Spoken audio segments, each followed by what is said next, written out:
જય વચરાજ. આજના નવા વ્લોગમાં તમારા બધાનું હાર્દિક સ્વાગત છે. અને ગઈકાલ રાતે આવી ગયા હતા અમે લોકો રિવરફ્રન્ટ ઉપર. લગભગ સમય હતો 10:30 વાગ્યાનો.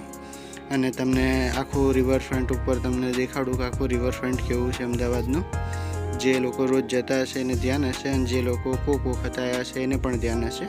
જે અહીંયા આવતા જતા હોય એ લોકોને તો ધ્યાન જ હોય કે રિવરફ્રન્ટ કેવો છે, પણ જે લોકો નથી આવી શકતા એ લોકો પણ જોઈ શકે કે રાતનો વ્યૂ કેવો હોય છે રિવરફ્રન્ટનો. રાતે લગભગ 10:30 થઈ ગયા હતા. 10:30 વાગે અમે લોકો રિવરફ્રન્ટ ઉપર નીકળ્યા હતા. એટલે ઓન ધ વે છે એટલે થોડું ઘણું કેમેરાનું થોડું મુમેન્ટ આવે છે, અને બાકી આવી રીતનું હોય છે. જેમ જેમ આગળ જતા જઈએ આપણે એવી રીતના રાતનો ટ્રાફિક પણ એટલો હોય છે એમાં બેસવાવાળાનો, અને ગાડીઓ પણ એટલી પડી હોય છે.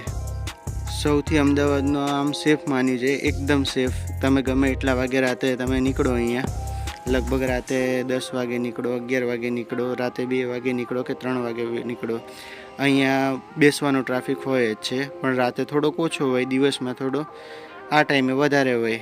બાકી રાતે આખી રાત તમારે ચાલુ જ હોય. રાતે લોકો સાયકલિંગ પણ કરતા આવતા હોય છે. પછી સવારમાં દોડવા પણ લોકો આવતા હોય છે. સવારમાં 5 વાગ્યાથી ચાલુ થઈ જાય દોડવાવાળા અને સાયકલિંગવાળા, અને બહુ મસ્ત પણ છે અને મજા પણ આવે. તમે ગમે ત્યારે આવો તો એક વખત વિઝિટ લો, બહુ મજા આવે એવી વસ્તુ છે. ફરવાની પણ મજા આવે અને બેસવાની પણ મજા આવે, કેમ કે ખુલ્લું વાતાવરણ હોય છે અને પબ્લિકનો નજારો પણ સારો એવો હોય છે. અને કોઈને કોઈનાથી મતલબ ના હોય, પોતપોતાની રીતે બધા બેઠા હોય છે. તમને જોવા મળી રહ્યો હશે. હવે જેમ જેમ આગળ જતા જઈએ એમ હું તમને બધી કહેતો જઉં કે ક્યાંથી ક્યાં જવાય ને ક્યાંથી ક્યાં નીકળાય, ક્યાં કયો રસ્તો છે, અને એ પણ હું તમને ડિટેલ આપતો રહીશ. આ સેમ આ બાજુ પણ જેવું રિવરફ્રન્ટ છે ને એમ સામેની સાઈડે પણ રિવરફ્રન્ટ છે. પણ હમણાં સાબરમતી બ્રિજ બંધ હોવાના હિસાબે એ બંધ છે, અને એટલા માટે એ બાજુ નહીં જઈ શકતા. અને અહીંથી તમે ઇન્કમટેક્સ બાજુ જઈ શકો. આ જે રસ્તો જે જાય છે એનો રાઈટ સાઈડ તમે વળો એટલે ઇન્કમટેક્સ બાજુ જઈ શકો તમે અહીંથી. અને આપણે જવાનું છે સીધું, હું તમને કેમ કે રિવરફ્રન્ટનો આખો નજારો દેખાડવાનો છું, આજે છેકથી છેક સુધીનો. આ સાઈડ છે એ ગાર્ડન છે, અને સીધા જતાં આગળ પણ વધતા જઈએ આપણે. અને હવે આગળ આવશે અંડરબ્રિજ આવશે અંદર. અહીંયા બધું આયોજન થતું હોય, જો કે દોડવાનું ને એ બધું આયોજન અહીંયા થતું હોય છે. છેકથી છેક મેરેથોન ને બધી અહીંયા યોજાતી હોય છે ઘણી બધી વાર. અને અહીંનું વાતાવરણ પણ એવું હોય છે કે તમે ગમે ત્યારે નીકળો, ગાડી એકદમ લાઇનસર જ ચાલતી હોય બધી, અને બધી એક સ્પીડે જ ચાલતી હોય. કેમ કે અંદર રિક્ષાવાળાને એ લોકોને નથી આવવા દેતા, એટલે બધી મોસ્ટ ઓફલી, અને કોઈ ઊભું રહેવાનું કોઈ સ્ટોપ નથી. એટલે છેકથી છેક સુધી એમને મોસ્ટ ઓફલી ચાલતી જ હોય છે ગાડી. એટલે ટ્રાફિક પણ નહીં નડતો, રેગ્યુલર રૂટિન મુજબ જ ચાલે રાખે છેક સુધી ટ્રાફિક. તમે ગમે ત્યારે આવો, ટ્રાફિક તો એકદમ કમ્પ્લીટ જ ચાલતો હોય, કે જેટલી સ્પીડે આગલી ગાડી ચાલતી હોય ને એટલી જ સ્પીડે પાછલી પણ ચાલતી હોય. હવે આ આવી ગયો છે ટર્ન. આ બાજુથી આપણે નીકળીએ તો લગભગ જમણા બાજુ હાથ જઈએ ને તો વેલકમ હોટલ બાજુ નીકળીએ છીએ.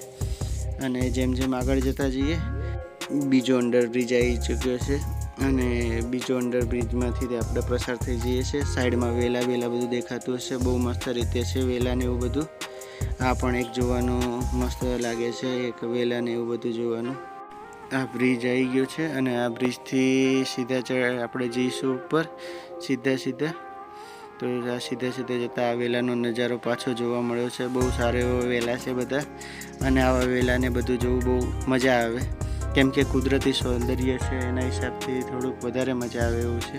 એથી આગળ આપણે બહાર નીકળીએ એટલે ડાબી સાઈડ કાઇટ ફેસ્ટિવલ ને ટોટલી વસ્તુ અહીંયા થતી હોય, જેમ કે કાઇટ ફેસ્ટિવલ છે, પછી ટિબેટિયન માર્કેટ છે.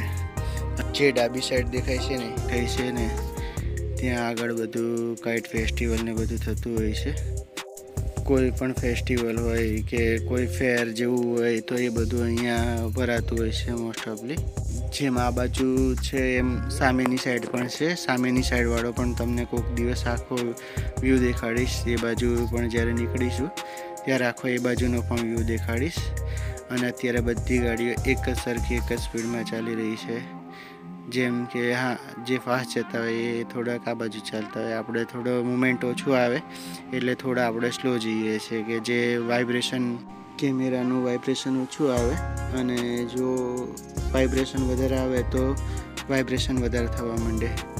અને એમાં આપણે આવી ગયા છે. અહીંથી તમે રાઈટ સાઈડ નીકળો એટલે તમે બાટાના શોરૂમ બાજુ નીકળો અને ત્યાંથી સીધા જાઓ. આ સીધો રસ્તો જશે પતંગ હોટલ બાજુ અને વીએસ બાજુ. એસવીપી જે કહેવાય છે, એસવીપી પણ આગળ તમને જોવા મળશે. અને આ સીધો રસ્તો અત્યારે જઈએ છીએ આપણે એસવીપી બાજુ. અને અહીંયા અટલ બ્રિજ પણ આગળ દેખવા મળશે તમને. જેમ જેમ આગળ જતા જઈશું એમ હું તમને કહેતો પણ રહીશ કે ક્યાં શું છે શું નહીં. હવે અહીંયા સિગ્નલ આવી ગયું છે આગળ. સિગ્નલ રાતે તો જો કે બંધ જ હોય છે, એટલે સિગ્નલનો કોઈ ઓલો ઇસ્યુ હોતો નથી. રાતે 10 વાગ્યા પછી લગભગ બધા સિગ્નલો બંધ થઈ જાય છે અહીંના, પણ આમ તો ચાલુ જ નથી હોતા 10 વાગ્યા પછી તો. અને આ જે તમે જોઈ શકો છો જે ડાબી બાજુ છે, ત્યાં કોઈ પણ બહારના ગેસ્ટ કે કોઈ પણ આવ્યું હોય એ અહીંયા ઉતરતા હોય. જાણો કે બહુ મોટા સેલિબ્રિટી હોય કે કોઈ એવા લોકો હોય કે જે આવ્યા હોય તો એનો ઉતારો અહીંયા હોતો હોય છે, કે શૂટિંગ દરમિયાન કે ગમે ત્યાં હોય તો અહીંયા ઉતારો આપે છે. રિવરફ્રન્ટનો નજારો અહીંથી ખૂબ સરસ દેખાય છે, કે અહીંથી આપણે ઉપર જઈએ તો બધું તમને આખો રિવરફ્રન્ટનો અને સાબરમતીનો સારો એવો વ્યૂ દેખાય છે.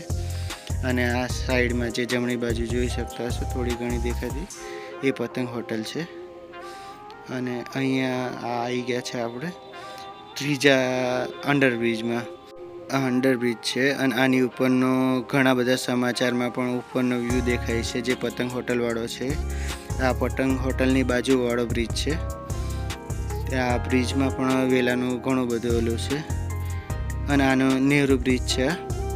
નહેરુ બ્રિજની ઉપર સાઈડમાં તમે જાઓ એટલે તમને પતંગ હોટલનો રસ્તો બાજુમાંથી દેખાઈ જશે.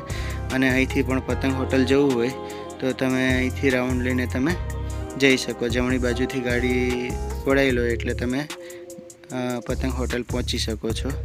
વિડીયો ઘણો બધો લાંબો થઈ ગયો છે, એટલે જય વછરાજ. હવે નેક્સ્ટ વિડીયોમાં અડધો રિવરફ્રન્ટ બાકી રહી ગયો છે, એ નેક્સ્ટ વિડીયોમાં હું તમને દેખાડી દઈશ. ત્યાં સુધી હવે કાલે મળીએ. જય વછરાજ.